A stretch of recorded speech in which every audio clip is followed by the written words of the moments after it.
hérna í verkefni 4 þá þurfum við að byrja á því að ná í svokallaða virknitöflu sem á kennsluvefnum til þess að bera saman við þessa virknitöflu sem í verkefninu og þegar við tengjum þetta upp í Multisim þá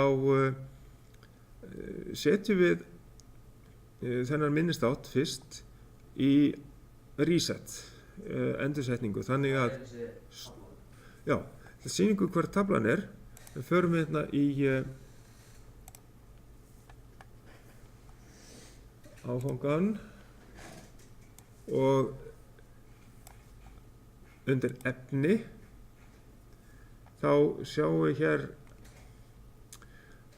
verkefni 4 virknitabla set, reset, flip-flop. Við náum það, þetta Excel skjal verk 4 flip-flop og þá hlöðum við niður já, þessi verkefni 4 það stendur hérna undir annað efni já, efni, svo kemur flokkur hérna annað efni og þá stendur hérna hjá mér 9. stykki, kannski 8. hjá ykkur verkefni 4, virknitabla, set, reset, flip-flop. Þetta Excel skjal sem við opnum og náum hérna í töfluna fyrst í þessa töflu hérna fyrir NOR flip-flop kópurum hérna NOR flip-flop töfluna og setjum inn í verkefnið býtum við, það þetta hérna og við getum staðsett hana hérna undir þessari mynd tengimynd hérna mynd 4.1 já, skellið henni hérna inn undir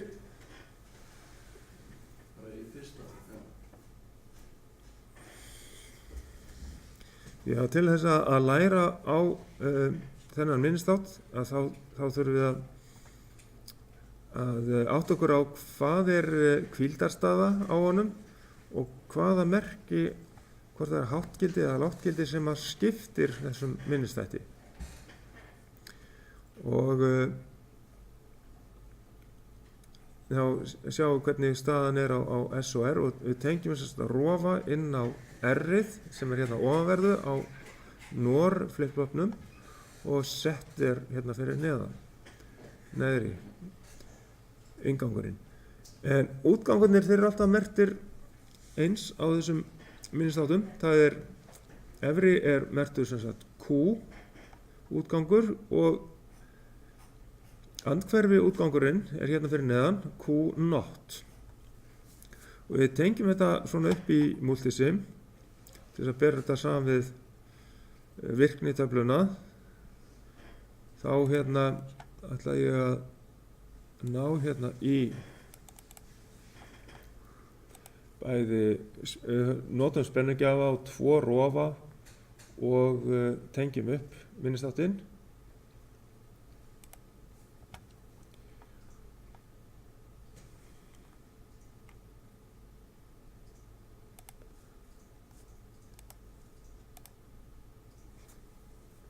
og við tengjum hann sem sagt upp svona þannig að nei, þetta hinn, skulum sjá ég ætla að fá rétta þetta nefnilega við ætlum að ná í NOR flip-flopin hérna svo rétti þegar NOR flip-flop þá sem þetta resetið, R-ið ofanverðu, S-ið að neðanverðu af inngangunum og síðan Q hérna og ofanverðu útgangurinn hérna og Q not neðri og þegar við prófum þetta þá höfum við virknitöfluna til hliðar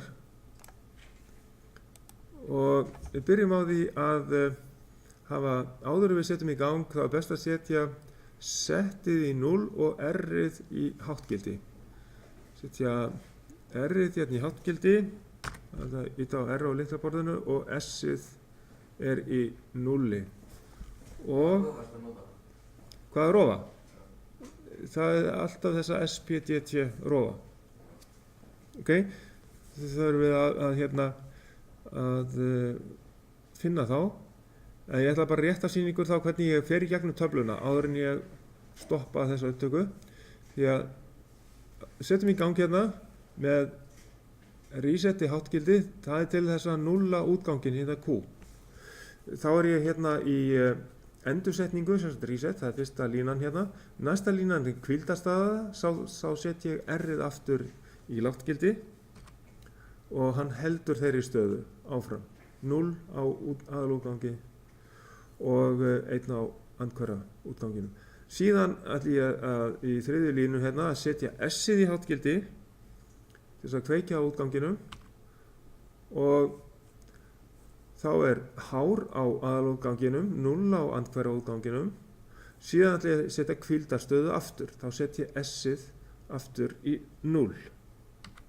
Svona, og þá man hann stöðuna vegna þess að þessi útgangur hérna, hái, hann heldur neðri í 0, það kemur 1 hérna inn sem verður að 0 hérna og þannig að 0 og 0 hérna gefur okkur 0 út af venjulega grunnhliði OR sem breytist yfir í háttgildi 1 hérna, þannig að hann helst man stöðuna, helst í hágildi. Og síðan resetum við setjum hátt á R-ið, þá skiptir hann stöðunni á útganginum og slökkum á R-inu aftur, þá helst staðan 0 og 1. En síðasta staðan er óæskileg staða og ástæðan er svo að það er háttgildi sem að skiptir minnistættunum. Við settum háttgildi á S, þá breytti hann sér í háastöðu á útganginum Q og síðan slökktum við á hann með að setja R-ið í háttgildi. Þannig að það er hár sem að skiptir minnistættunum. Þá erum við búin að svara til hvers konar merki, 0 eða 1, skiptir minnistættunum, það er háttgildi, sérst 1 eða hár sem að er samsvarandi ef við værum með 5 volta spennu eins og hérna. Það er 1. Og ef við setjum háttgildi á bæði set og reset, þá fáum við óæskilega stöðu. Setjum R og S í háttgildi og þá verður staðan á báðum útgangum 0 og þá má ekki koma fyrir vegna þess að þá eru þeir í andstöðu eða sem sagt er í mótsögn við hvort annan. Aðalútgangurinn er 0 og þá ætti hinn að vera hár en hann er 0 líka og þá myndi við, ef við værum að nota á báða, þá myndi kerfið okkar ekki vinna rétt ef þetta kemur upp á. Oftast er bætt við einhverjum hliðum hérna fyrir framann þannig að þessi óæskilega staða getur ekki komið upp. En með svona einföldum minnistætti þá getur þessi staða komið upp og við bara vitum af því og við notum hann þá með þeim hætti að þessi óæskilega staða annarkoð truflar okkur ekki eða hún kemur ekki að sök. Þannig að óæskilega staðan í púlsarritinu eru báðir 1. Já. Þegar við gerum púlsarritið þá hérna þetta er það fyrir NOR flip-flopin að þegar að